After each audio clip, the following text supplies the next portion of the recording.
Baik, teman-teman, Assalamualaikum warahmatullahi wabarakatuh. Waalaikumsalam Waalaikumsalam warahmatullahi warahmatullahi wabarakatuh. wabarakatuh. Ya, sesuai janji Ibu kemarin bahwa hari ini kita akan membahas tentang kuis yang Ibu berikan di nomor Ada 19. Sebentar, lihat dulu. Teman-teman yang mana dia?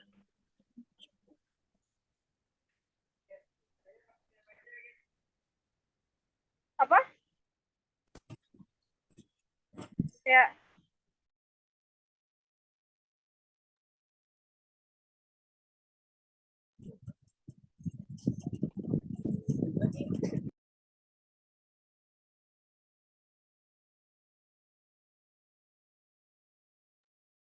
Teman-teman yang join diharapkan langsung di-mute ya. Oke, Ibu share screen lagi. Kita tanpa berlama-lama kita langsung masuk aja ke soal yang pertama. Kemarin kita itu ada beberapa soal temuan terakhir terkait dengan temuan audit yang akan kita jadikan final summary adjustment ya. Untuk siklus yang pertama yaitu siklus kas dan setara kas. Kemarin teman-teman kita sudah latihan juga di kelas untuk yang siklus kas dan setara kas.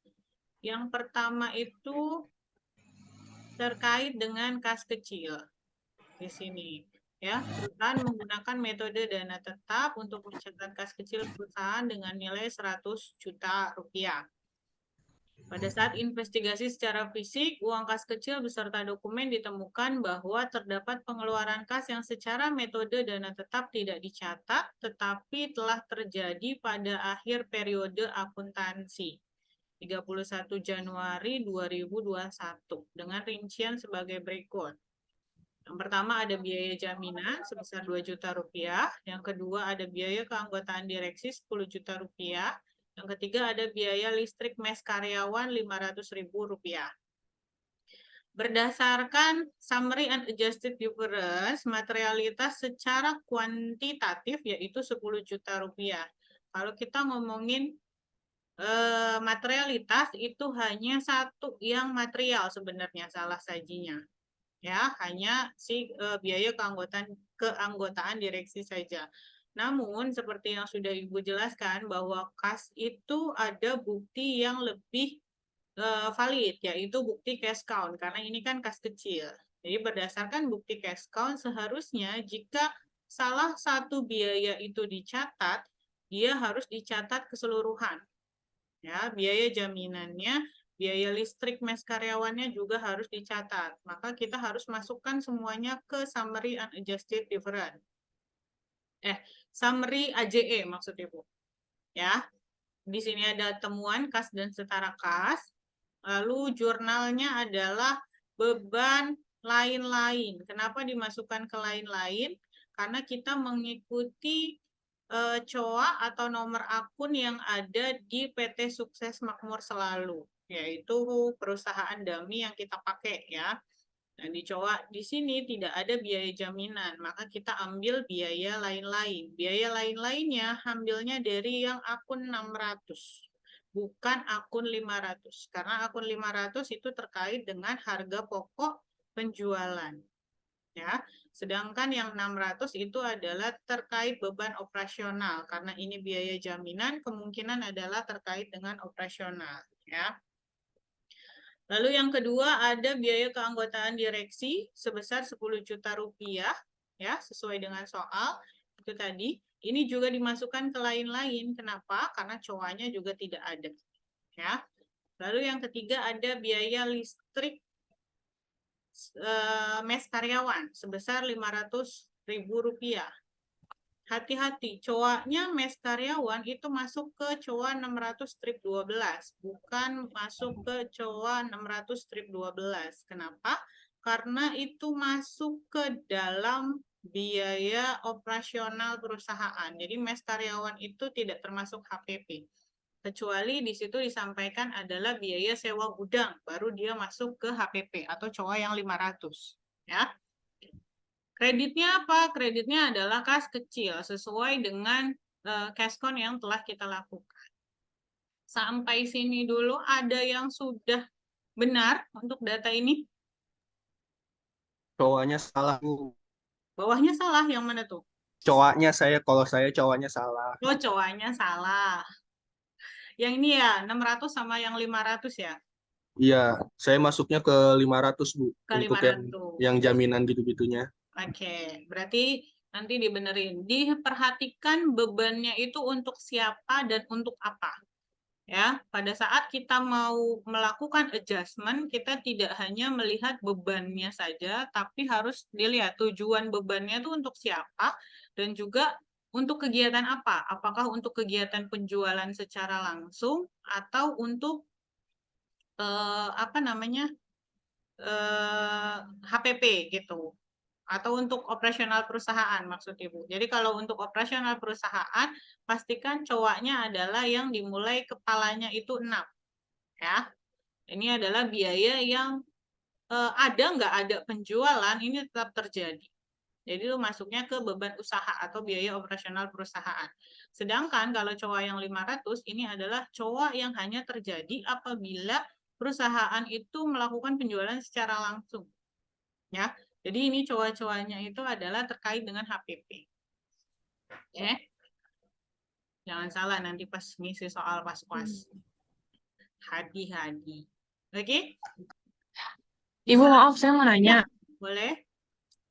Itu saya juga salah di bagian description-nya karena saya yang beban keanggotaan direksi itu saya masukin ke akun beban kesejahteraan karyawan. Beban kesejahteraan karyawan. Iya, nah itu kalau kesejahteraan karyawan tuh kayak gimana, Bu? Lebih ke Nah, bagian transaksi kayak gimana?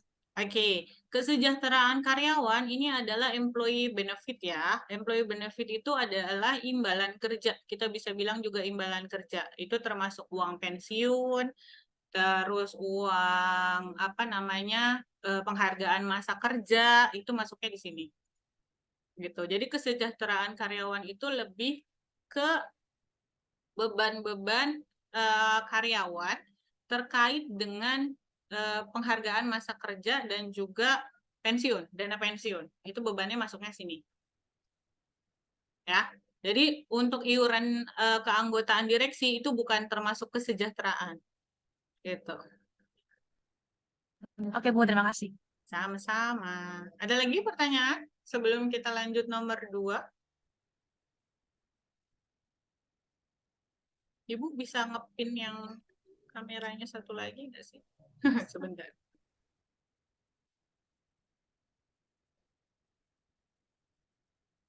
Yang muncul. Biar mukanya kelihatan. Oke, lanjut kita ke temuan kedua kalau gitu. Kalau udah nggak ada pertanyaan lagi.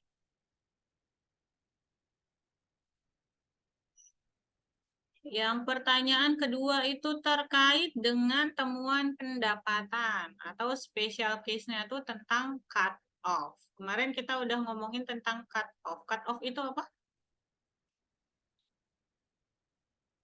Cut off itu apa? Ada yang tahu? Maaf, salah pencet. Cut off itu adalah memastikan seluruh transaksi pendapatan telah dicatat pada periode yang sesuai, ya. Jadi jangan sampai cut off pendapatan ini tidak dilakukan atau bahkan diabaikan oleh auditor. Ini penting karena terkait dengan pendapatannya apakah masuk periode berjalan ataukah periode setelahnya, gitu. Ya, kita baca dulu. Temuannya adalah perusahaan membuat perikatan subkontraktor dengan beberapa perusahaan untuk membantu proses produksi perusahaan dengan alasan untuk menurunkan biaya tenaga kerja yang tinggi. Perusahaan mengakui penjualan atas pengiriman barang subkontraktor tersebut dan akan menerima tagihan dari subkontraktor ketika subkontraktor telah mengirim barang kepada konsumen yang telah ditunjuk oleh perusahaan. Berdasarkan PSAK, pengakuan pendapatan hanya dapat dilakukan dengan syarat sebagai berikut. Yang pertama, risiko dan manfaat telah berpindah. Kedua, tidak ada lagi aktivitas pengelolaan atau pengendalian atas barang tersebut. Yang ketiga, jumlah pendapatan dapat diukur dengan andal. Yang keempat, manfaat ekonomi mengalir ke entitas dan biaya terkait transaksi tersebut dapat diukur dengan andal. Atas peristiwa tersebut di atas, perusahaan tidak memenuhi persyaratan nomor 1 dan 2, yaitu yang ini ya. Resiko dan manfaatnya berarti belum berpindah. Yang kedua, tidak ada lagi aktivitas pengelolaan atau pengendalian atas barang tersebut. Berarti kebalikannya, di perusahaan masih ada. Oleh karena itu, perusahaan harus melakukan penyesuaian atas pengakuan pendapatan perusahaan dengan rincian sebagai berikut. Jumlah penjualan ke subkontraktor yang telah diakui perusahaan di akhir periode 31 Desember 2021 yang belum dikirimkan ke konsumen akhir oleh subkontraktor adalah ada 3 penjualannya. PT Indo Subkon, PT Raja Subkon, PT Ratu Subkon. Di sini ada informasi nilai penjualan dan nilai HPP. Ini kemarin juga sempat dibahas sedikit. Ya. Oke. Kita satu-satu dulu. PT Indo Subkon dulu. PT Indo Subkon nilai penjualannya adalah 450 juta rupiah. Nilai HPP-nya adalah 400 juta rupiah. Berarti kondisinya penjualannya telah diakui. Ya. Kondisinya penjualannya telah diakui. Berarti temuan pertama di PT Indo Subkon ini overstated atau understated penjualannya? Overstated ya, karena dia telah diakui padahal tidak memenuhi persyaratan nomor 1 dan 2. Ya. Berarti dia overstated. Karena perusahaan belum mengirimkan ke konsumen akhir. Jadi masih ada di tangannya subkontraktor. Ya.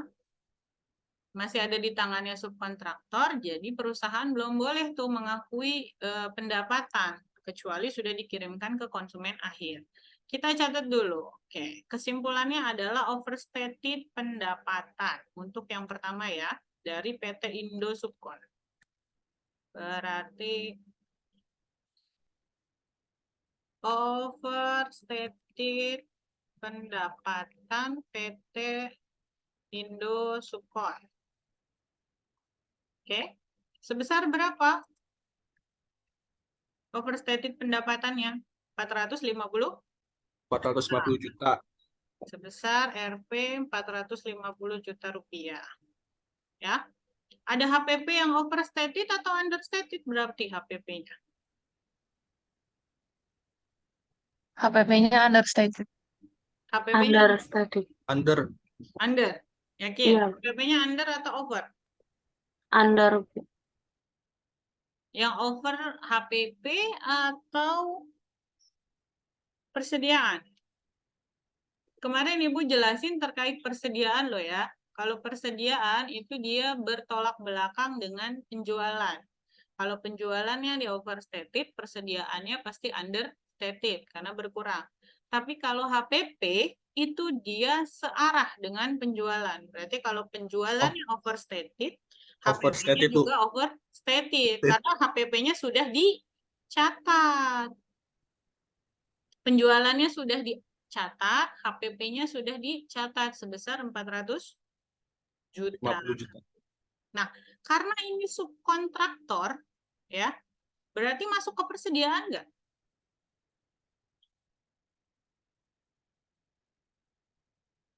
Masuk ke persediaan nggak?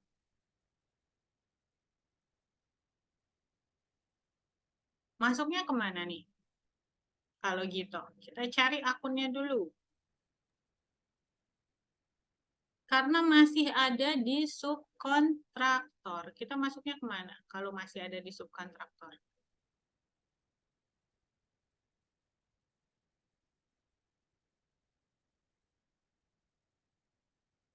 Waduh, logika penjualannya dulu ya. Untuk yang penjualan kita overstated berarti jurnalnya apa? Penjualan pada piutang. Penjualan pada piutang. Itu ya, karena penjualannya overstated, jadi dia harus berkurang. Penjualannya di debit, terus piutangnya di kredit. Piutangnya piutang usaha ya, bukan piutang lain-lain. Oke. Begini. Ini untuk jurnal penjualannya. Untuk HPP-nya? HPP-nya juga overstated.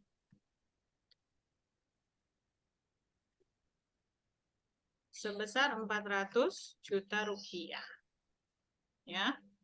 Karena HPP-nya overstated, berarti HPP-nya harusnya di debit atau di kredit?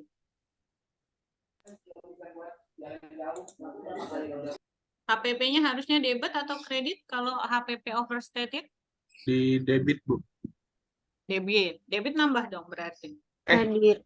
Kredit. Kredit. Ya, karena dia over, jadi kita harus kurangi. Beban itu berkurang adanya di kredit. Berarti kita tinggal cari debitnya. Debitnya apa nih kira-kira? Barang jadi, Bu. Barang Jadi. jadi. Barang jadi dari subkontraktor ya. Tapi karena dia barangnya masih ada di subkontraktor atau sudah ada di perusahaan? Kita baca dulu nih. Barangnya masih ada di subkontraktor atau udah ada di perusahaan? Masih ada Masih di subkontraktor, Bu. Masih ada di subkontraktor ya, belum ada di perusahaan. Berarti kita nggak boleh mengakui persediaan karena barangnya masih ada di subkontraktor. Berarti kita kemana jurnalnya?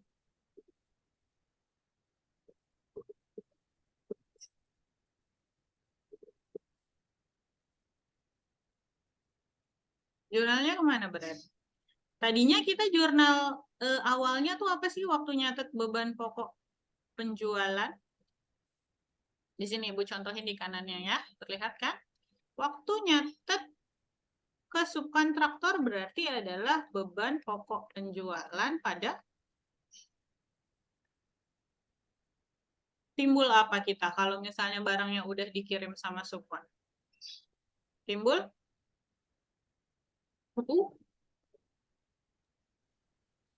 utang. utang. Berarti timbul utang subkontraktor ya, atau utang usaha. Berarti pada saat ada overstated beban pokok penjualan, apa yang harus kita balik? Utang. Utang. Utang. Utang di debit berarti berkurang atau bertambah? Berkurang. Utangnya berkurang. Karena beban pokok penjualannya overstated, maka utangnya pun secara otomatis overstated. Berarti kita cari deh utangnya. Utang usaha. Nah, masuk ke sini. Nah, utang usaha. Jadi perhatikan bahasanya. Apakah ini ada di subkontraktor atau ada di perusahaan? Kalau ini ada di perusahaan, kemarin jurnalnya gimana? Barang jadi. Barang jadi Barang pada jadi Pada pada beban pokok.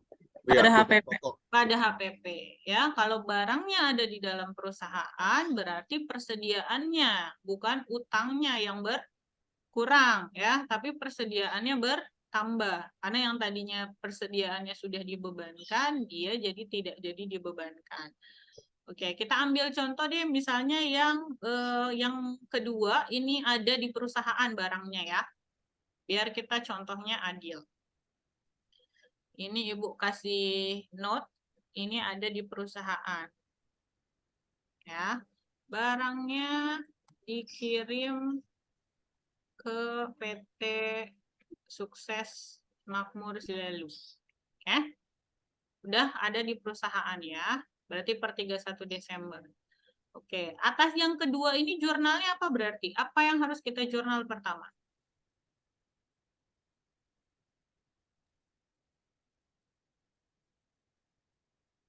Kesimpulannya dulu, atas yang PT Raja Sukon kesimpulannya apa berarti? Overstated atau understated? Over, Bu. Overstated. Overstated Over, ya. Bu. Overstated penjualan sebesar Overstated sebesar 325 juta. 325 juta rupiah ya. 325. Oke. Berarti jurnalnya apa kalau overstated pendapatannya? Penjualan pada piutang. Penjualan pada piutang. Sama ya dengan jurnal si Indosubkon tadi ya. Berarti penjualan pada piutang. Ibu lupa ngasih angkanya. Maaf. Masukin dulu 450 juta. Ya, dengan 400 juta. PP. Nah, ini nilainya berarti 325 juta. Ya. Karena tadi ini barangnya udah ada di dalam perusahaan. Berarti untuk overstated HPP-nya jurnalnya apa? Utang. Persediaan pada HPP. Barang jadi. Persediaan pada HPP. HPP atau persediaan barang jadi pada HPP. Sebesar berapa? 275 juta. 275 juta. Sesuai ya dengan soalnya ya, 275 juta. Kita tinggal cari persediaannya yang sesuai karena nama persediaannya itu banyak. Ah, ini ada barang jadi ya. Kita pakainya persediaan barang jadi karena dia sudah siap jual tapi belum dikirim ya. Jadi barang jadinya bertambah, beban pokok penjualannya berkurang karena dia overstated. Ini yang Ibu bilang kemarin, persediaan itu selalu bertolak belakang dengan penjualannya. Kalau penjualan overstated, persediaan pasti understated. Makanya dia bertambah. Oke. Jurnal yang ketiga sekarang untuk yang Ratu Subkon. Ratu Subkon ini masih ada di subkontraktor barangnya. Berarti penjualannya overstated atau understated? Overstated. Tetap overstated ya, karena kasusnya sama. Jadi pendapatan si Ratu Subkon ini masih overstated. Sebesar berapa? 175. 175 juta. 175 juta. Jurnalnya apa berarti kalau overstated pendapatan? Penjualan pada piutang. Penjualan pada piutang. Piutang. Sama ya ketiganya ya, yang membedakan adalah posisi persediaannya. Oke. 175 juta. Persediaannya overstated atau understated? Persediaan, sorry. HPP-nya overstated atau understated? Overstated. Over, Bu. Overstated. Sebesar 125. 125 juta. 25 juta ya, overstated HPP PT Ratu. Jurnalnya apa berarti? Kalau dia ada di subkon, barangnya ada di subkon. Utang Utang terhadap Utang pada HPP. Utang pada HPP ya, HPP. sesuai dengan yang pertama tadi, sama kayak PT Indo Subkon. Jumlahnya 125 juta. Ya. Mudah bukan? Oke, sampai sini ada pertanyaan untuk overstated dan understated? Ibu, saya mau nanya, Bu. Boleh. Untuk yang saya masih bingung cara nentuin masih di subkon sama udah di perusahaannya, Bu. Kalau dari soalnya gimana cara Oke. tahunya? Untuk dari soalnya ya, kita telaah nih. Perusahaan mengakui penjualan atas pengiriman barang dari subkontraktor. Nah, ini. Berarti perusahaan yang ngirim itu subkon atau perusahaan? Subkontraktor. Subkon. Subkon ya, pengiriman barang subkontraktor. Berarti yang melakukan pengiriman adalah subkontraktor. Logikanya kalau pengiriman barang dilakukan oleh subkontraktor, barangnya ada di mana? Subkon. Di subkon, betul. Jadi pada saat membaca soal, kita harus lihat perusahaan mengakui penjualan atas pengiriman barang yang dilakukan sendiri atau pengiriman barang yang dilakukan oleh subkontraktor, supaya kita tahu posisi barangnya ada di mana. Ya, karena di sini dijelaskan pengiriman barang dilakukan oleh subkontraktor dan perusahaan akan menerima tagihan dari subkontraktor. Berarti kalau udah dikirim barangnya, subkontraktor bakalan nagih nih ke perusahaan, ke PT Sukses. Gitu. Ketika subkontraktor telah mengirim barang kepada konsumen yang telah ditunjuk oleh perusahaan. Gitu. Jadi kalimat ini yang paling penting. Pengiriman barangnya dilakukan oleh siapa? Ya, itu yang menandakan bahwa barangnya masih ada di subkon dan di sini belum dikirimkan ke konsumen akhir oleh subkon. Nah, ini menandakan barangnya masih ada di subkon karena yang memiliki kewajiban mengirim adalah si subkon. Ya. Kenapa tadi utang, Bu, jurnalnya? Karena nanti kalau dia udah dikirim, perusahaan bakalan punya utang nih. Karena dia bakalan terima tagihan dari si subkon itu. Oh. Ya. Jadi subkon itu paham ya, subkontraktor itu ya. Jadi subkontraktor itu mengerjakan pekerjaan yang seharusnya kita kerjakan di workshopnya kita atau di apa namanya tempat kerjanya kita. Jadi kita sebentar.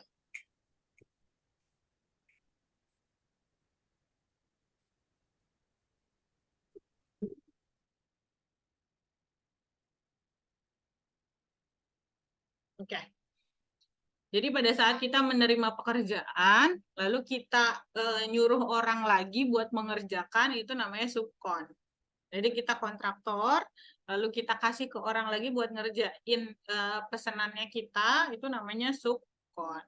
Intinya gitu. Tapi yang berhubungan langsung atau yang menerima proyek secara langsung itu kita dari pembeli. Itu ya. Itu subkon. Kalau perusahaannya pakai subkon. Kalau pakai persediaan berarti jurnalnya kayak yang nomor 2 tadi.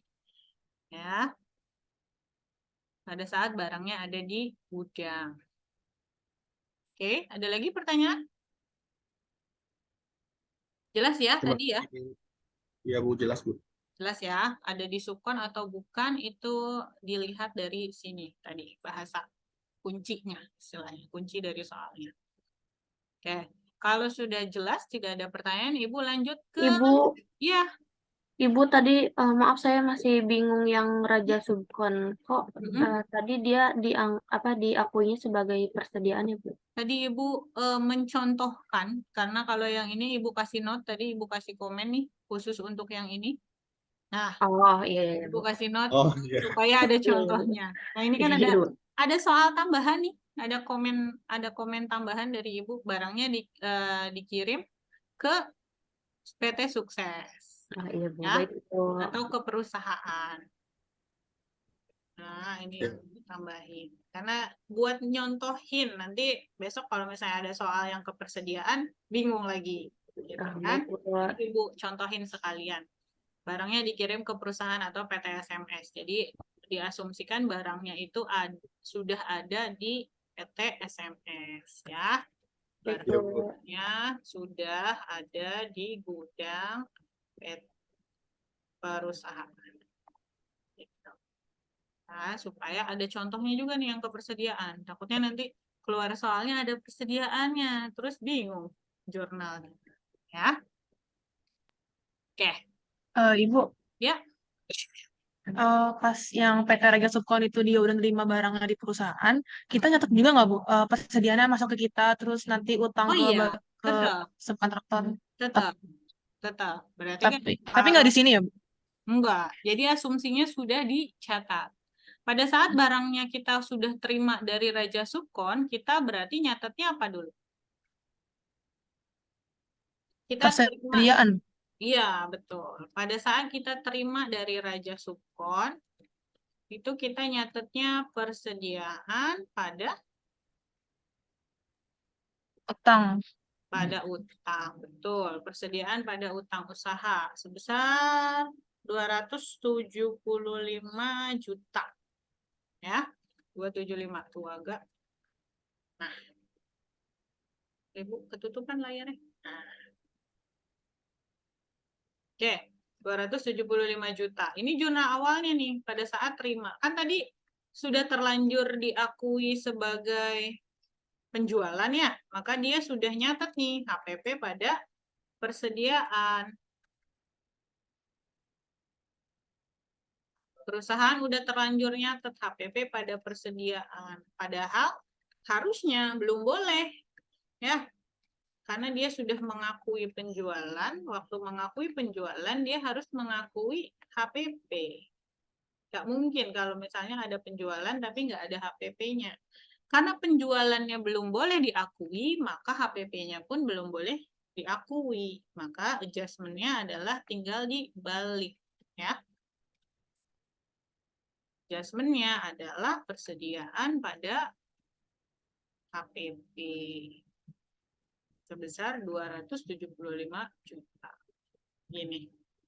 Ya. Jadi awal terima dari Raja Subkon, dia pasti nyatet persediaan pada hutang. Pada saat nanti dia kirim nih, PT Sukses itu ngirim, dia pasti nyatetnya HPP pada persediaan. Persediaannya berkurang, HPP-nya bertambah. Waktu ngakuin penjualan berarti piutang pada penjualan. Ya. Karena penjualannya nggak boleh diakui, berarti harus dibalik jurnalnya. Penjualan pada piutang. Penjualannya 0, piutangnya juga 0. Ya, nah persediaannya juga dibalik. Paham sampai sini? Paham, Bu. Terima kasih. Paham ya? Paham, Bu. Nah, ini adalah contoh kalau kita jual sendiri barangnya. Makanya kemarin Ibu bilang HPP itu, persediaan itu selalu bertolak belakang overstatement-nya dengan penjualan. Pada saat penjualannya overstated, persediaannya pasti understated. Kenapa? Karena kalau kita jual, pasti persediaannya berkurang. Pada saat penjualan bertambah, persediaan pasti berkurang. Kalau HPP, penjualannya bertambah, HPP-nya juga bertambah. Gitu ya. Semoga bisa dipahami. Kita lanjut ke temuan berikutnya, yaitu temuan persediaan. Terdapat kurang catat. Oh, udah jelas banget nih. Terdapat kurang catat atas penyesuaian perhitungan fisik persediaan sebesar 70 juta rupiah. Fisik lebih kecil dibandingkan dengan catatan perusahaan. Jurnalnya apa nih? Teman-teman yang udah ngejawab kemarin jurnalnya apa? Baru Bahan Barang baku. jadi pada Barang jadi pada HPP. istilah baru income summary. income summary. Ada yang income summary, ada yang HPP. Fisiknya lebih kecil atau lebih besar? Lebih besar. Lebih besar. Fisiknya. Fisik Lebih- dengan Lebih catat. kecil, Oh. lebih kecil. Oh, Lebih understated. Ini kita kasih Understated, kesimpulan iya. dulu ya. Agak kepotong ini tabelnya. Kita agak ke bawah biar nggak kepotong ya. Nah. Kita kasih kesimpulan dulu.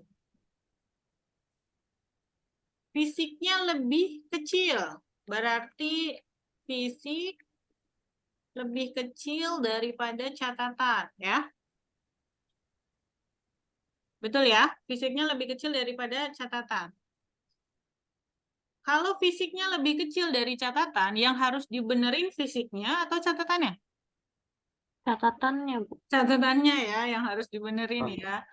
Berarti yang harus dibetulkan adalah catatannya. Karena yang bukti otentiknya atau yang handalnya adalah yang fisik. Karena bisa dihitung, bisa dipertanggungjawabkan ya, asersi keberadaannya ada. Berarti kalau misalnya kita harus menyesuaikan catatan, berapa yang harus kita jurnal?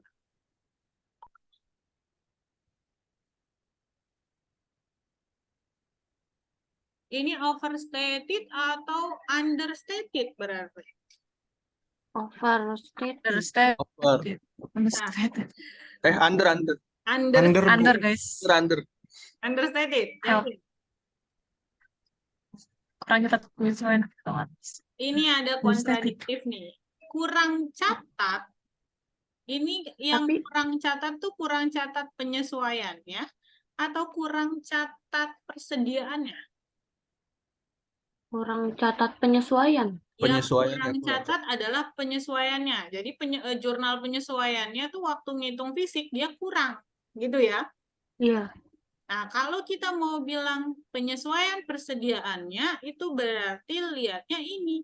Fisiknya kurang daripada catatan. Berarti understated atau overstated catatannya. Fokus ke overstated. catatannya. Overstated.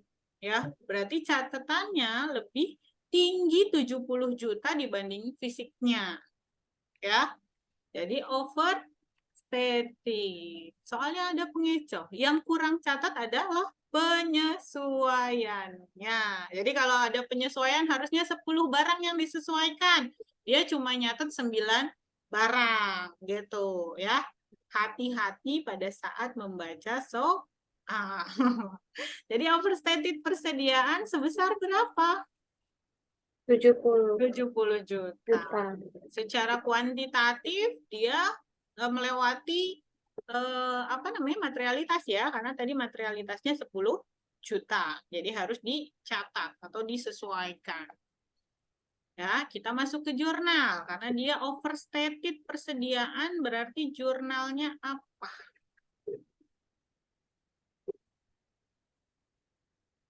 Ya, yang udah ngisi kemarin. HPP pada persediaan. HPP pada persediaan. Iya, Yakin? Yakin nggak nih? Belum. yakin. Yakin ya? HPP-nya harusnya bertambah atau berkurang kalau overstated? Berkurang. Berkurang. Iya, Yakin? yakin, Kalau Bu. berkurang salah dong jurnalnya. Tadi kan katanya HPP pada persediaan. Berkurang apa bertambah HPP-nya harusnya?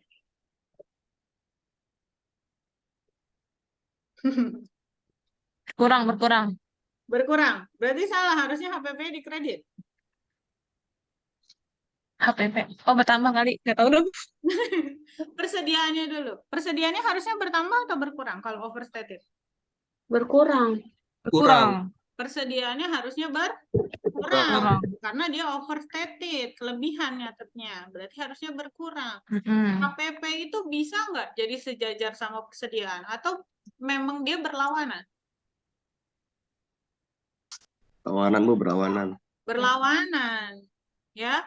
HPP Iya, itu Bu. berlawanan sama persediaan. Karena kalau persediaannya berkurang, dia jurnalnya pasti ke HPP. Berarti HPP-nya bertambah.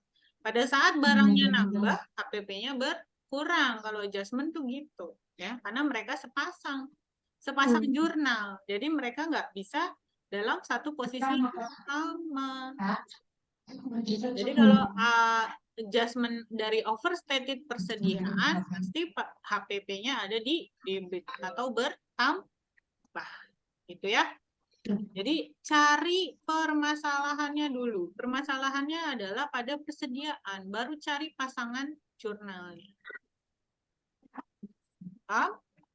Atau kurang paham? Perlu contoh satu lagi? Iya, Bu. Boleh, Bu. Boleh ya, Lagi. contoh satu lagi terkait persediaan. Oke, kalau Ibu langsung kesimpulannya aja deh, contohnya ya, biar mempersingkat waktu. Understated persediaan sebesar Rp 50 juta.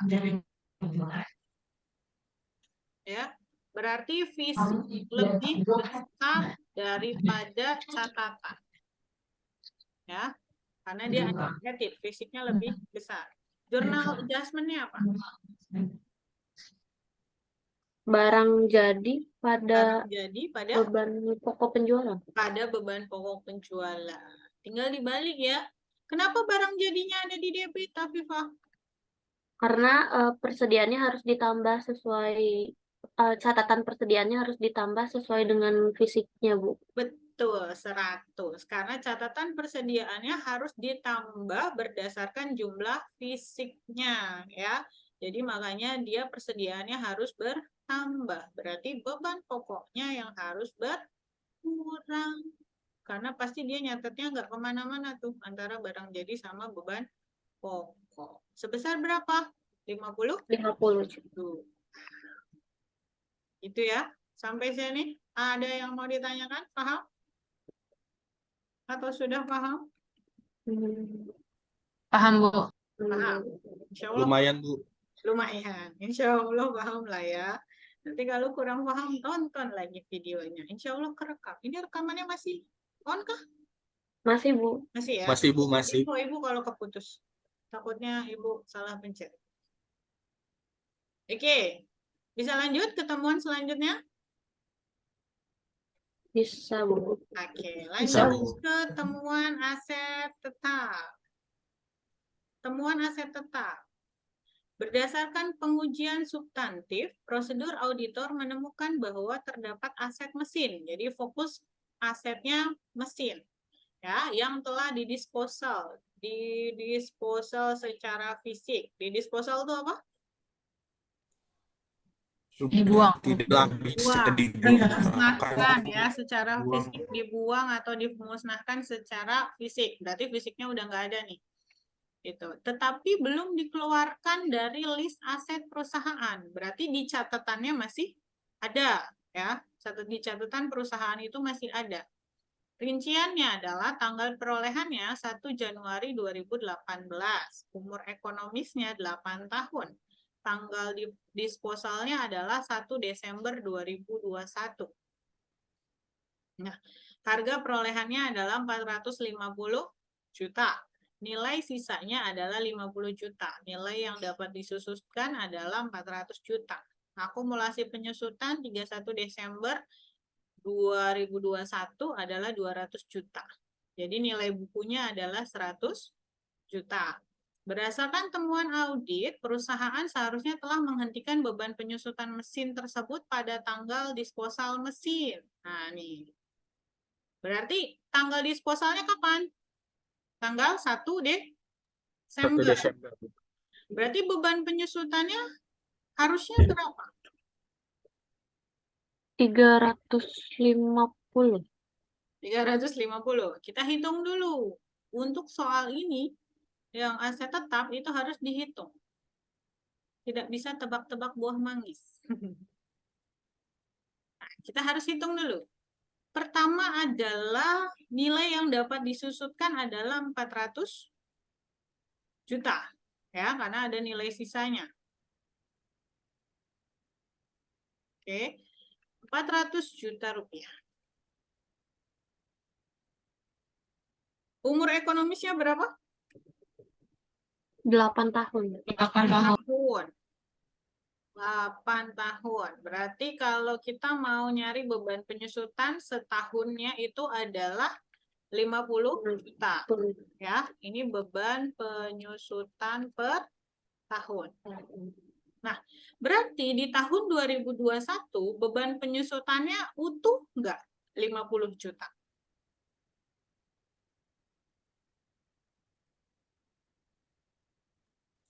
Ini dibeli dari tahun 2018, berarti dari 1 Januari 2018 sampai dengan 31 Desember 2018, beban penyusutannya adalah 50 juta. Lalu 2019, beban penyusutannya 50 juta. 50 juta, masih utuh ya, karena 1 tahun penuh dimiliki perusahaan masih 1 tahun penuh, belum didisposal. 2020 beban penyusutannya berapa? 50. 50 juta, karena belum didisposal. Di 2021 bagaimana? Kapan harus dihentikan beban penyusutannya? Tanggal 1 Desember. Ya, sesuai dengan tanggal disposal. Berarti ada berapa bulan? 11. Hanya 11 bulan. Berarti kita harus hitung. Berarti nggak penuh nih 50 juta. Tapi harusnya 50 juta dibagi 12 bulan. Karena dia harusnya 12 bulan dikali 11 bulan. Ya, ini kan 50 juta untuk 1 tahun. Padahal dia di disposal tanggal 1 Desember 2021. Berarti dia hanya boleh menyusutkan di 2021 itu 11 bulan. Maka hanya 45.833.000. Berarti kalau mau kita hitung akumulasi penyusutan di 31 Desember 2021 berapa totalnya? 195.833. Sedangkan yang sudah tercatat berapa? 200 juta. Benar atau salah? Salah. Salah. Understated atau overstated akumulasi penyusutannya? Overstated. Overstated. Over, Bu. Nah, kalau dia overstated berarti jurnalnya bagaimana? Akumulasi pada beban akumulasi. Beban akumulasi. Emang ada beban akumulasi? Akumulasinya 200 juta. Seharusnya berapa?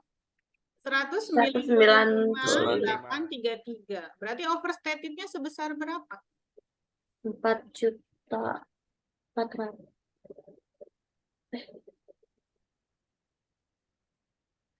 Laptopnya dong dipakai untuk hitung. 4.166.667 ya. 4.100 anggaplah.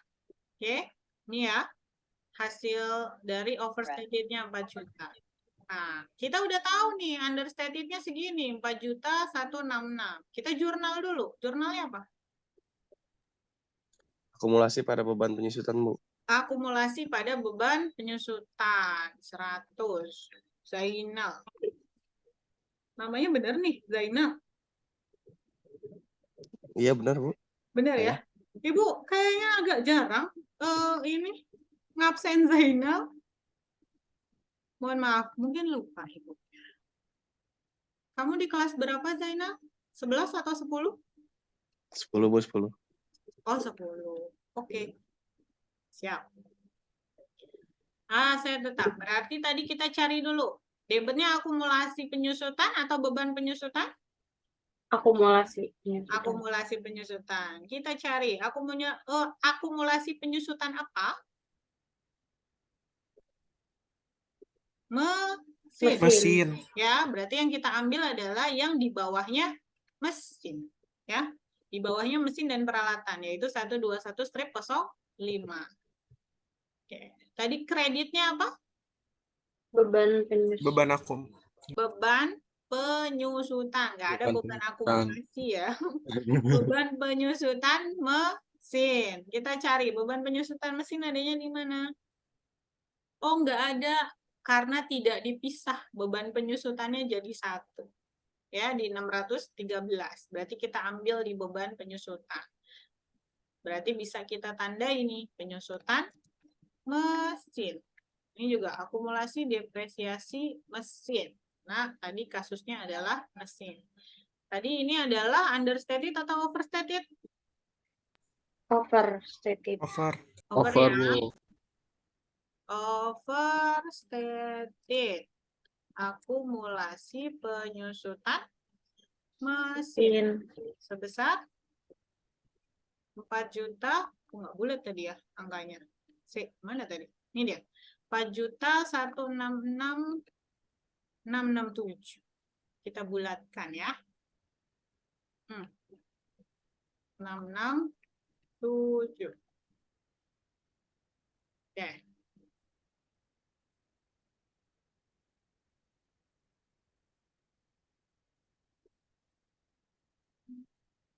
Satu 66667. Sudah, apakah sudah selesai sampai sini? Belum. Belum, karena belum didisposal. Ada overstated, apalagi berarti? Karena belum didisposal, berarti ada overstated aset ya. Sebesar berapa kalau gitu? 100 juta. 100 juta. Balik ke soal. Ya. Yakin 100 juta nilai bukunya. Ada pendapat lain?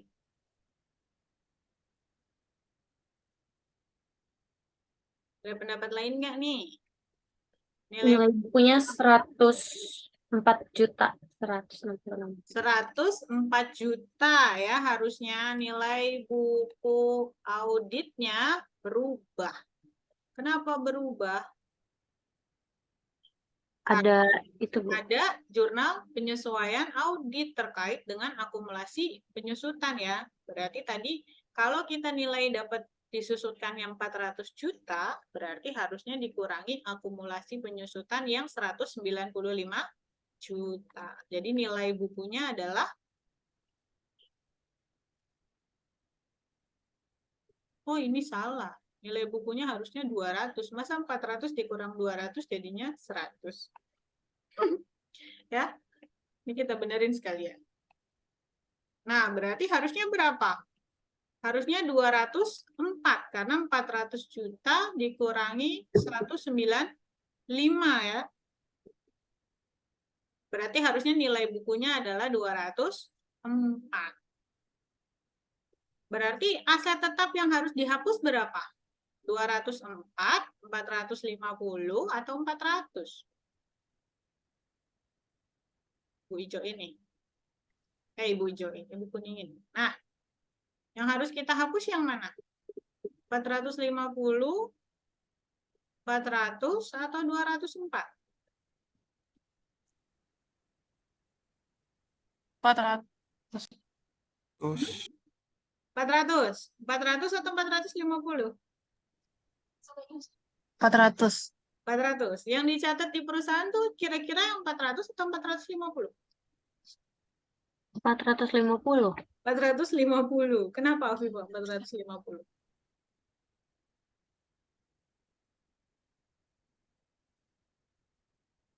Karena itu harga waktu belinya itu, beli mesin. Pintar. 100 buat Afifah. Karena itu harga waktu beli. Ingat, kalau nilai sisa itu merupakan nilai dari aset yang tidak bisa disusutkan. Jadi pada saat aset itu sudah tidak atau sudah lewat dari umur manfaat, aset mesin itu masih bisa dijual atau masih bisa bernilai sekitar 50 juta lagi. Ya. Jadi secara harga perolehan itu tetap 450. Berarti yang harus dihapus adalah yang 450 juta. Kita lihat akunnya. 450 juta tuh ada di akun apa? Harga perolehan tuh ada di akun apa berarti? Mana tadi? 12104 ya. Atau di mesin dan peralatan. Ya, di mesin dan peralatan. Debit atau kredit mesin peralatannya? Karena kita mau dia bilang overstated nih temuannya. Kredit. Kredit ya, Kredit. asetnya harus berkurang karena dia overstated. Kredit. Sebesar berapa? 450. 450 juta. Jeti. Jeti. Aduh. 450 juta. Kurang nolnya. Nah, lalu lawannya apa berarti? Rugi aset tetap. Rugi aset tetap. Ruginya 450 juta. Akumulasi penyusutannya perlu dibuang? Enggak. Akumulasi penyusutannya perlu dibuang nggak?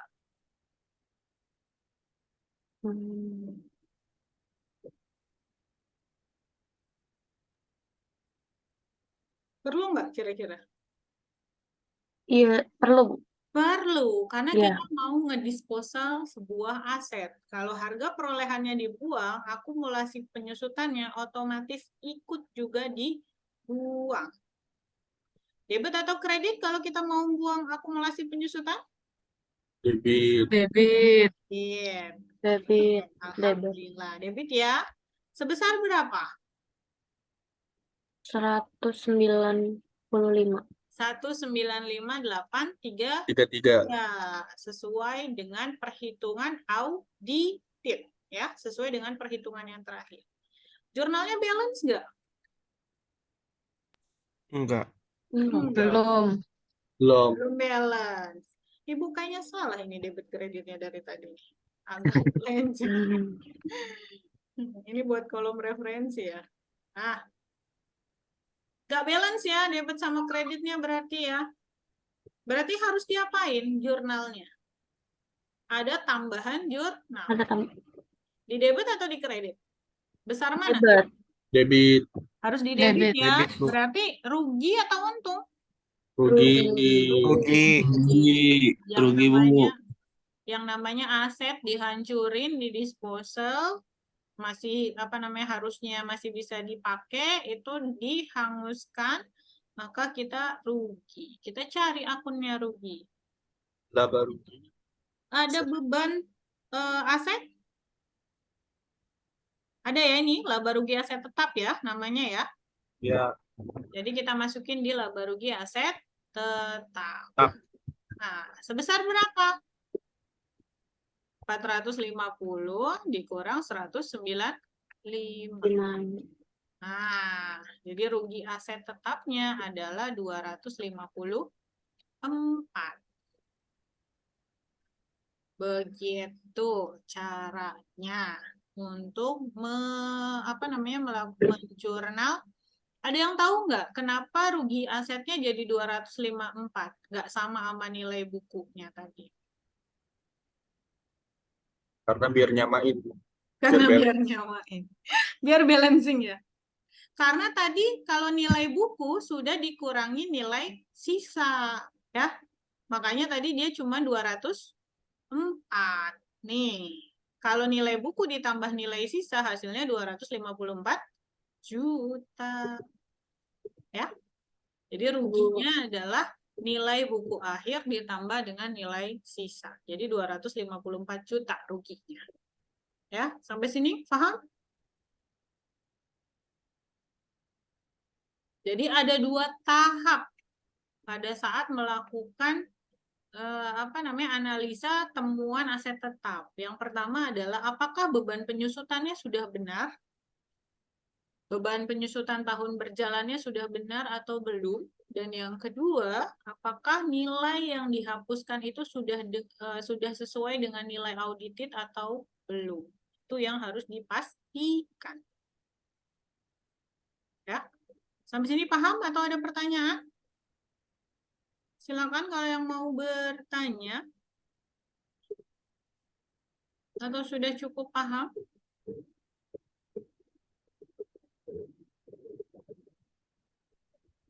Tinggal 1 nomor lagi nih.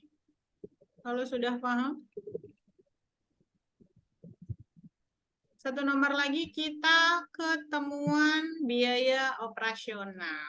Nah, ada temuan biaya operasional nih. Ditemukan kelebihan pembebanan atas amortisasi biaya asuransi sebesar 2 juta rupiah selama tahun 2021. Selisih tersebut karena akunting menggunakan metode garis lurus untuk melakukan amortisasi biaya dibayar di muka asuransi. Sedangkan auditor menggunakan jumlah hari manfaat atas asuransi tersebut. Pembebanan sesuai dengan jumlah hari manfaat atas asuransi tersebut. Materialitas kita berapa? 10. 10 juta. Menggunakan metode garis lurus dengan menggunakan jumlah hari manfaat, apakah sama-sama dibenarkan secara PSAK?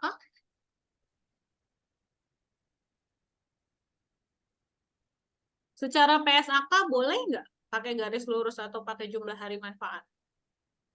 Sama kayak aset tetap deh. Aset tetap kalau penyusutannya pakai metode garis lurus sama metode jumlah jam mesin boleh nggak? Boleh nggak? Boleh ya. Kalau misalnya perusahaan mau memilih menggunakan jumlah jam mesin atau menggunakan metode garis lurus atau menggunakan double declining atau saldo menurun ganda itu diperbolehkan. Ya, berarti auditornya yang harus melakukan perhitungan berdasarkan kebijakannya perusahaan. Kalau perusahaannya pakai metode garis lurus, auditor harus mengecek perhitungannya juga menggunakan metode garis lurus. Ya, sesuai dengan kebijakannya perusahaan. Berarti secara metode keduanya sebenarnya sama-sama dibenarkan. Boleh pakai metode garis lurus, boleh pakai jumlah hari manfaat. Sekarang kita cek, kelebihan pembebanannya material atau enggak? Tidak material. Enggak, Bu. Tidak ya. Secara kelebihan pembebanan, secara kuantitatifnya tidak material. Karena materialitasnya sebesar 10 juta. Perlu dicatat nggak berarti? Enggak. Tidak. Tidak. Kenapa tidak?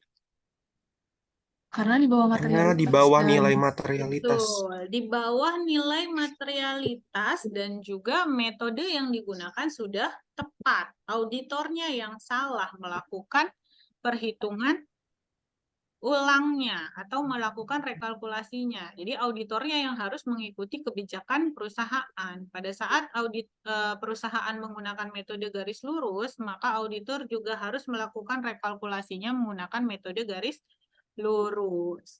Artinya atas selisih 22 juta ini tidak perlu di jurnal atau tidak perlu dimasukkan ke dalam jurnal adjustment yang ada di summary adjustment. Ya. Jadi di sini untuk biaya operasi temuannya itu tidak ada jurnal. Oke. Nah, sampai sini ada pertanyaan? Tidak ada yang di jurnal untuk yang temuan ke-5. Nah, ada pertanyaan sampai sini? Gampang ya kalau soalnya kayak biaya operasi doang ya. Kosong. Karena nggak ada yang di jurnal gitu. Ya, jadi kosong. Tidak ada jawabannya kalau biaya operasi aja yang di dalam soal. Oke, selanjutnya setelah kita sudah selesai di summary adjustment ini apa yang kita lakukan? Lead schedule, Bu. Kemana? Ke lead schedule atau Lead schedule. worksheet? Ke worksheet dulu, Bu. Worksheet dulu deh, iya, Bu. Worksheet. Lead schedule itu dicatat sebelum summary adjustment. Jadi kalau kita sudah menyatakan di sini lihat. Bahasanya adalah final, kertas kerja final atau kertas kerja akhir atau kertas kerja penyelesaian. Jadi asumsinya temuan ini itu sudah ada di lead schedule. Ya.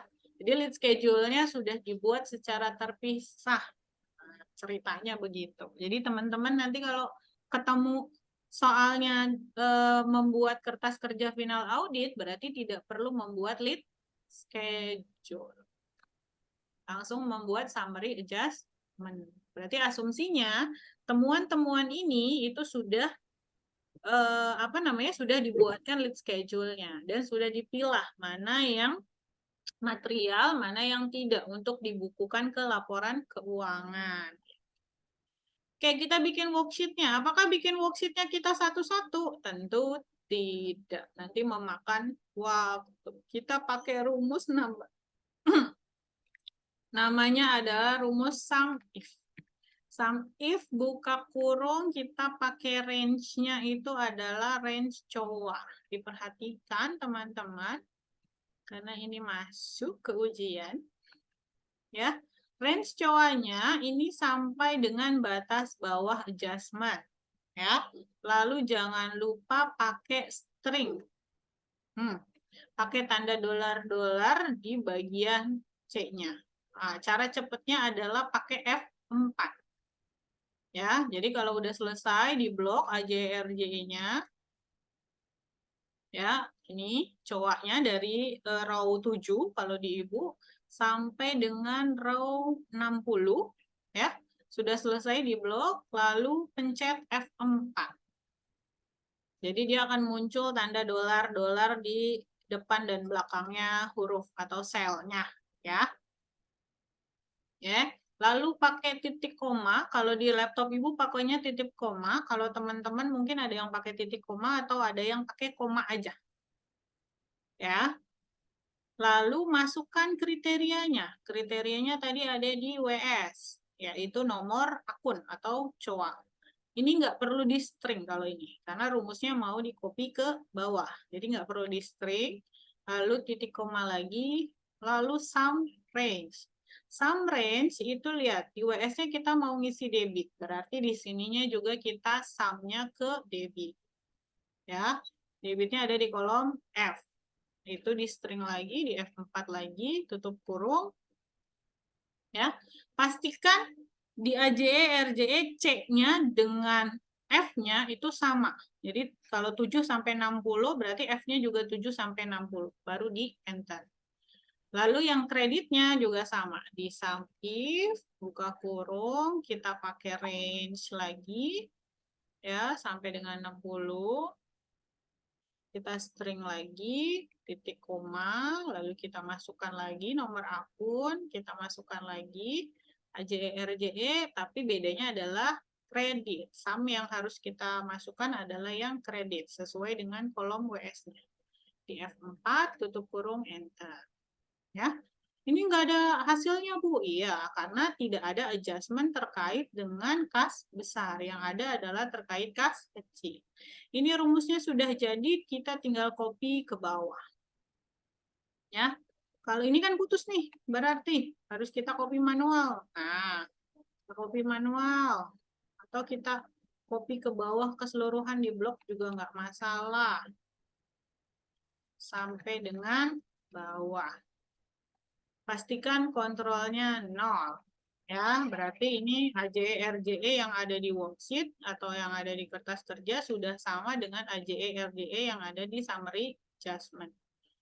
Ya, kita cek apakah angkanya sudah berpindah, kas kecil angkanya sudah berpindah, tadi ada adjustment kredit ya, angkanya sudah berpindah ke worksheet. Pada saat angkanya sudah berpindah ke worksheet, kita harus bikin laporan posisi keuangan, ya, financial statement. Gimana caranya? Kita tinggal masukkan link masing-masing saldonya. Kalau kas dan setara kas, berarti kita harus masukkan di WS-nya. Kas dan setara kas itu mana aja sih? Dan kas dan setara kas itu adalah di ada yang anormal balance nih jadinya. Kas dan setara kas. Deposito berjangka masuk nggak di kas setara kas? Enggak. Enggak. Masuknya kemana? Deposito berjangka. Deposito berjangka ya. Masuk di bawahnya. Ini kurang satu. Oh, berubah rumusnya. WS-nya sama. Salah. Ah, masuknya ke sini. Nah, ini kas dan setara kasnya. Deposito berjangka kita masukkan ke deposito berjangka 1450.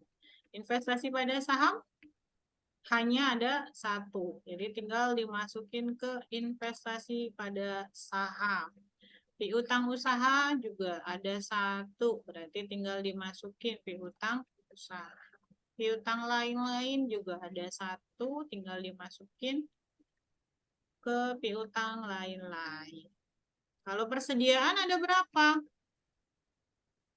Banyak. Persediaan ada mulai dari barang jadi benar dari mulai nomor 15 ya 10601 sampai 10604 atau sampai row 18 ya sampai bahan penolong. Lalu biaya dibayar di mukanya berapa? Biaya dibayar di mukanya ada 1. Bener nggak? Oh, dua. Ada asuransi dan juga ada sewa dibayar di muka. Berarti harus dimasukkan keduanya. Ya, sewa dibayar di muka dengan asuransi dibayar di muka. Pajak dibayar di mukanya ada nggak? Nggak ada ya, nol ya.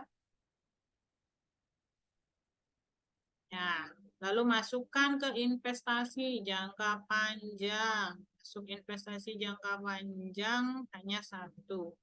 Lalu masuk ke aset tetap bersih, berarti harus di-sum seluruhnya dari mulai tanah sampai dengan bangunan dalam pelaksanaan. Ya. Nah, lalu ada aset lainnya. WS di aset lainnya itu ada 6 juta. Totalnya 2198.890.964 harus sama dengan WS-nya. Sama nggak posisinya? Kita beri kontrol ya, 21989 dengan worksheet-nya 21989. Sama ya? Persis. Lalu ada pinjaman bank dan cerukan. Kita masukkan. Ingat, ininya minus, berarti kita nggak boleh bikin minus. Berarti harus ada tanda minus, pinjaman bank. Ya. Lalu utang usaha, kita masukkan. Utang usaha, lalu ada utang lain-lain, lalu ada utang pajak,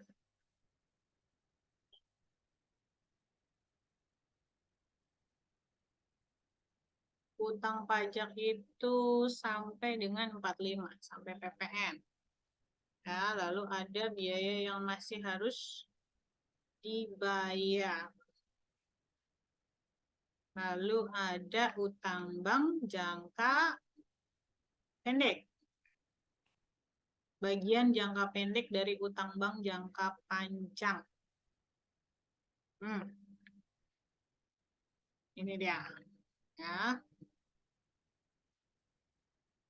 Lalu masuk lagi utang bank jangka panjang. Lalu masukin sewa pembiayaan jangka panjang. Oke, total liabilitas udah. Sekarang masuk ke total ekuitas. Total ekuitasnya adalah ini, minus 220. Saldo labanya kita masukkan 32. Bu, kok selisih? Ada yang tahu nggak kenapa selisih saldo labanya?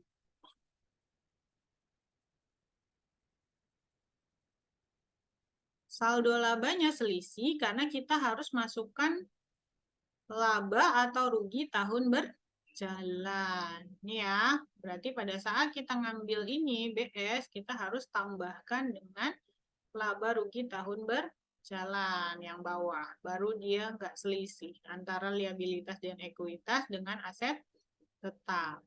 Begitupun cara ngisi PL-nya. Jadi saat masukin penjualan, kita masukin nilai penjualannya sesuai dengan after adjustment ya. Lalu masukin beban pokok penjualannya itu dari mulai 500, semua yang 500 sampai 69 ya. Terus masukin beban administrasi umum. Beban administrasi dan umum dari mulai yang 600 sampai dengan 617. Lalu ada beban lain-lain bersih. Itu artinya beban dan pendapatan lain-lain, yaitu mulai akun 700 ke bawah.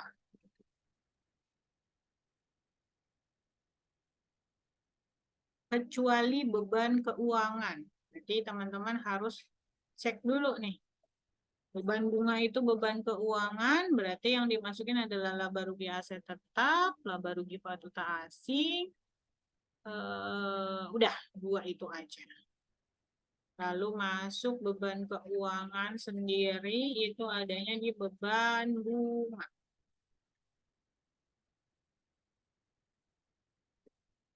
Ya, lalu ada beban pajak. Kita masukin beban pajak tadi.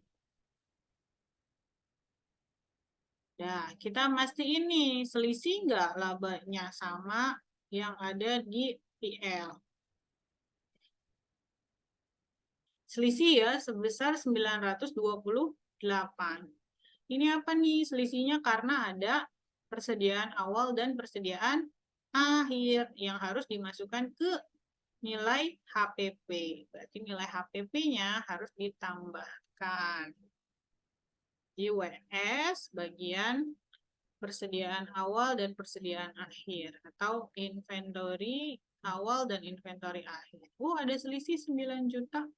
Nah, ini ada yang kelewat, pendapatan bunganya belum dimasukin. Berarti masuk ke sini. Pendapatan bunga. Dah, balance. Ya, lalu masuk ke ekuitas. Ekuitas audit tinggal dimasukkan dari PL. Laba tahun berjalan tahun 2020 adalah 1458, sedangkan laba tahun berjalan tahun 2021 auditednya adalah 322652. Oke. Selesai. Inilah satu rangkaian penyelesaian audit sampai dengan laporan keuangan audited. Sampai sini, ada yang mau ditanyakan? Atau sudah cukup jelas? Halo? Teman-teman, suara ibu terputus kah? Ibu kecepatan. Oh, kecepatan. Apanya kecepatan? Kok nggak di-stop kalau kecepatan? Yang mana yang kecepatan? Itu Bu di bagian BS. PS? Yang saya ketinggalan buat ngecek total liabilitas jangka panjang sampai ke bawah. Total liabilitas jangka panjang. Di sini. Ya. Ini total liabilitas jangka panjang di WS itu lihat di bagian 2. Nah, nih. Liabilitas jangka panjang. Mulai dari 261 itu liabilitas jangka panjang. Nih lihat, ada keterangannya. Utang sewa pembiayaan jangka panjang dengan utang bank jangka panjang. Itu yang harus dimasukkan ke PS. Nah, ya. Utang bank jangka panjang tadi 10.175, utang sewa pembiayaannya ada 103. Nah, sesuai dengan ini angkanya. Sudah untuk yang liabilitas? Sudah, Bu. Nah, jadi liabilitas hati-hati ya bacanya karena utang sewa pembiayaan dengan utang bank itu ada dua, yang jangka pendek sama yang jangka panjang. Jadi hati-hati pada saat masukkan ke BS. Itu termasuk klasifikasi dari utang bank jangka panjang dengan utang bank jangka pendek. Lalu kalau modal, ini tinggal lihat di bagian modal sahamnya, cuma ada satu. Yang harus diperhatikan adalah saldo laba. Jangan sampai saldo labanya hanya diambil saldo laba yang ini saja. Tapi saldo laba tahun berjalannya juga harus dibawa. Itu yang paling bawah. Ini total laba rugi tahun berjalan. Ya. Jadi BS-nya itu kalau kita mau nambahin itu adalah si 3 miliar tadi nih, yang 3 miliar tahun berjalan ditambah dengan 3,2 yang tahun sebelumnya. Jadi totalnya adalah 6,2 miliar. Total saldo labanya. Bisa dipahami sampai sini? Kalau mau kelihatan, lihatnya di ekuitas. 3,2 adalah yang masa lalu, yang sebelumnya. 3 miliar 22 juta itu yang tahun berjalan. Dia harus sama nilainya. Dah, sampai sini. Ada pertanyaan?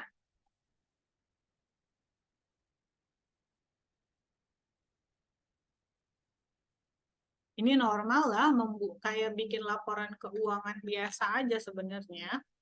Cuma karena ada posisi in-house dan ada posisi audited. Jadi kita harus ngambil dari angka yang sudah audited, jangan angka in-house lagi. Gitu. Jadi yang ditampilkan nanti pada laporan audit hanya angka audited, angka in-house-nya di-hide atau dihilangkan. Gitu. Ada lagi pertanyaan? Ada yang belum dipahami?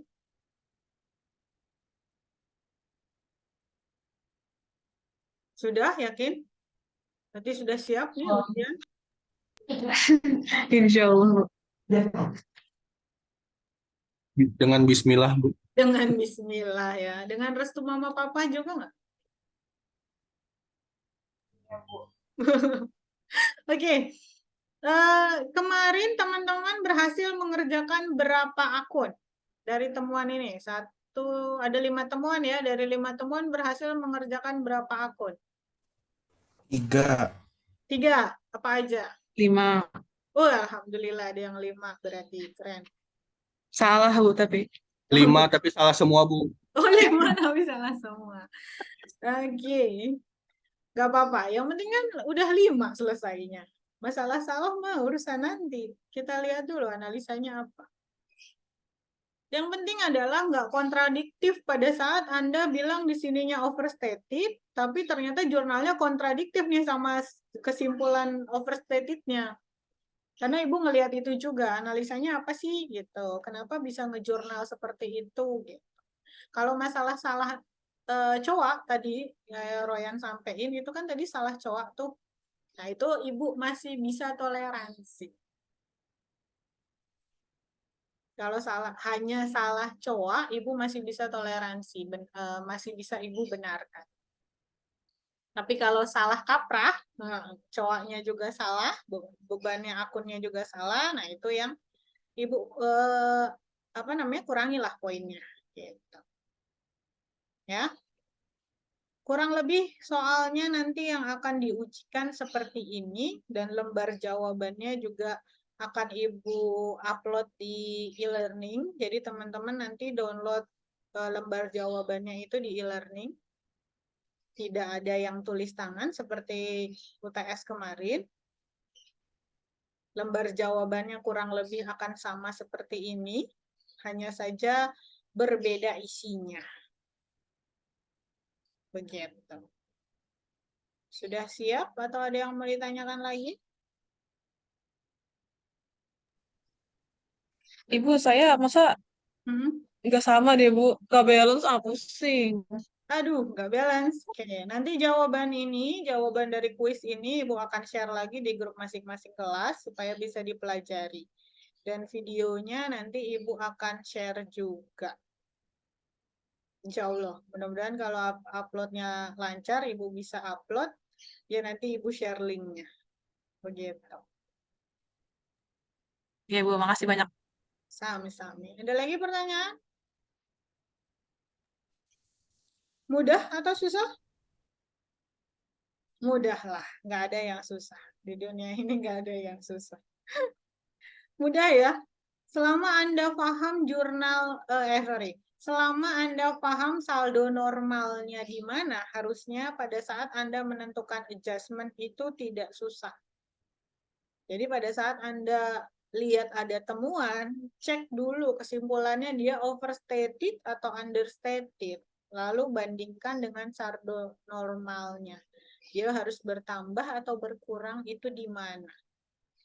Sebenarnya intinya hanya itu pada saat Anda membuat journal adjustment. Ya. Ibu harap penjelasan Ibu dapat dipahami. Kalau memang sudah tidak ada pertanyaan lagi, kita sama-sama punya aktivitas yang lain. Mari kita lanjutkan aktivitas yang lain kalau begitu.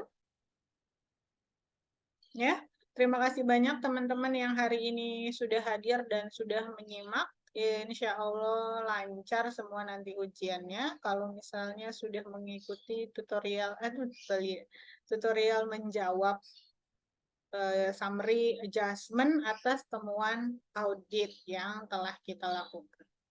Oke, satu pertanyaan terakhir sebelum Ibu tutup.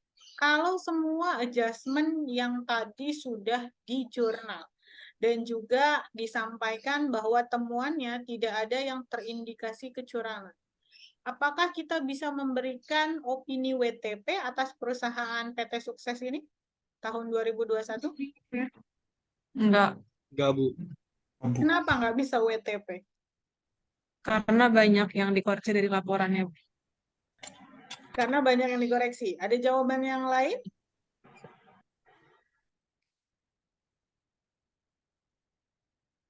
Ricky, Erlangga, tadi udah buka mic. Boleh WTP nggak berarti PT Sukses ini?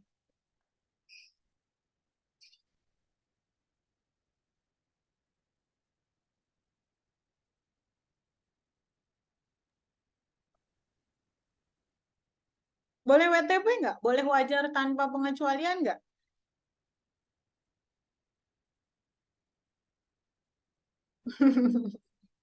Jawabannya Boleh, Bu. kenapa? boleh. Afifah jawab deh. Boleh, Bu. Boleh. Kenapa Afifah? Karena laporan keuangannya kan disajikan secara lengkap, Bu. Terus kesalahan-kesalahannya juga lebih ke kayak kesalahan penulis, kesalahan jurnal gitu, Bu. Ya, betul. Terus apa penyajiannya tuh sesuai dengan ini PSAK. Sesuai dengan PSAK. Kasih aplaus dulu buat Afifah. Mana kita cari tepuk tangannya? Kasih Prok, prok, aplaus prok, dulu. prok, Prok. Kasih aplaus dulu. Benar ya apa yang disampaikan Afifah. Jadi kita boleh ngasih opini wajar tanpa pengecualian. Kenapa? Karena yang pertama kesalahannya tadi. Salah sajinya hanya terkait pencatatan. Apalagi pencatatannya sudah dikoreksi. Dengan adanya jurnal adjustment auditor yang sudah dibukukan ke laporan keuangan, artinya kesalahannya itu sudah dihapuskan atau sudah dikoreksi. Yang namanya udah dikoreksi berarti kan udah dibenerin ya. Berarti laporan keuangannya sekarang posisinya sudah benar. Laporan auditifnya sudah benar. Sudah sesuai dengan PSAK. Dan itu tidak ada indikasi kecurangan. Berarti pengendalian internalnya juga sudah baik sebenarnya. Gitu. Maka untuk PT Sukses Makmur ini boleh diberikan opini wajar tanpa pengecualian. Itu ya teman-teman ya. Kecuali kalau ada masalah yang tidak terselesaikan, tidak dapat diselesaikan, itu baru opininya bisa beda lagi. Tapi kan ini semua masalah dan semua temuannya sudah terselesaikan. Itu ya. Oke, gitu. Terakhir dari Ibu itu aja opini. Karena nanti akan ada kesimpulan yang harus teman-teman sampaikan di akhir soalnya. Gitu. Di soalnya besok, itu ada kesimpulan yang Ibu minta, opininya apa atas kasus tersebut. Gitu ya. Oke, terima kasih banyak teman-teman. Ibu akhiri. Assalamualaikum warahmatullahi wabarakatuh. Waalaikumsalam. Terima kasih, Bu. Terima kasih, Bu. Terima kasih, Bu.